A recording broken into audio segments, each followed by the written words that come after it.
রাজনৈতিক নেতাদের তোষামোদি না করে সরকারি কর্মকর্তাদের মেরুদণ্ড শক্ত করে কাজ করার নির্দেশ দিয়েছেন প্রধান উপদেষ্টার বিশেষ সহকারী ফয়েজ আহমেদ তৈয়ব।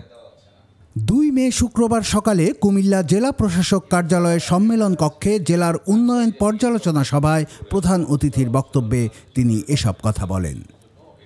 শক্ত ও কঠিন পদক্ষেপের বিষয়ে সরকার সহযোগিতা করবে জানিয়ে ফয়েজ আহমেদ তৈয়ব বলেন, ভূমিদস্যুদের কঠোর হস্তে দমন করতে হবে। কাজ করতে গিয়ে কোনো রাজনৈতিক চাপ আসলে সেটি মোকাবেলা করতে হবে, তোষামোদি করা যাবে না। রাজনৈতিক সরকার আসছে সেটা পরে দেখব। আমাদের এই মুহূর্তে কোনো রাজনৈতিক দলকে এন্টারটেইন করা, কোনো গোষ্ঠীকে এন্টারটেইন করার কোনো সরকারি দায়িত্বের মধ্যে আমাদের কর্তব্যের মধ্যে পড়ে না।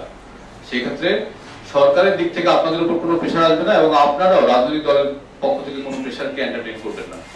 যার যার যে প্রতিষ্ঠান আছে প্রত্যেকটা প্রতিষ্ঠানকে সতর্ক করাই আপনার মূল কাজ।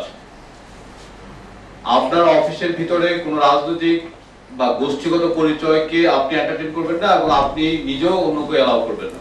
যারা সরকারি অফিসে আছে তারা তাদের রাজনৈতিক পরিচয় সরকারি অফিসের বাইরে ফেলে তারপরে ভিতরে ঢুকবে। যদি কেউ পারে তাহলে অফিসে ঢুকবে, না ঢুকবে না। এছাড়াও ঢাকা চট্টগ্রাম মহাসড়ক ও কুমিল্লা নোয়াখালী আঞ্চলিক মহাসড়কে বাজার অব্যবস্থাপনার কারণে সৃষ্ট যানজট নিরসনেরও নির্দেশ দেন তিনি।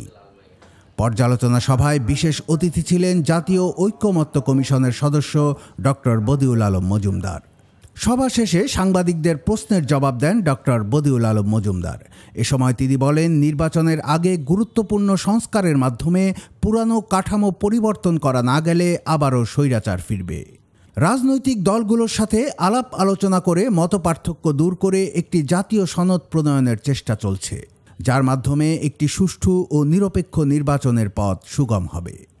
কুমিল্লার জেলা প্রশাসক মোহাম্মদ আমিরুল কায়সারের সভাপতিত্বে পর্যালোচনা সভায় বক্তব্য রাখেন কুমিল্লা সিটি কর্পোরেশনের নির্বাহী প্রকৌশলী মোহাম্মদ আবু সায়েম ভূঁইয়া, বাংলাদেশ পানি উন্নয়ন বোর্ডের নির্বাহী প্রকৌশলী খান মোহাম্মদ ওয়ালিউজ্জামান প্রমুখ। এ সময় কুমিল্লার সরকারি বিভিন্ন দপ্তরের কর্মকর্তাগণ উপস্থিত ছিলেন। কুমিল্লার কাগজ নিউজ ডেস্ক।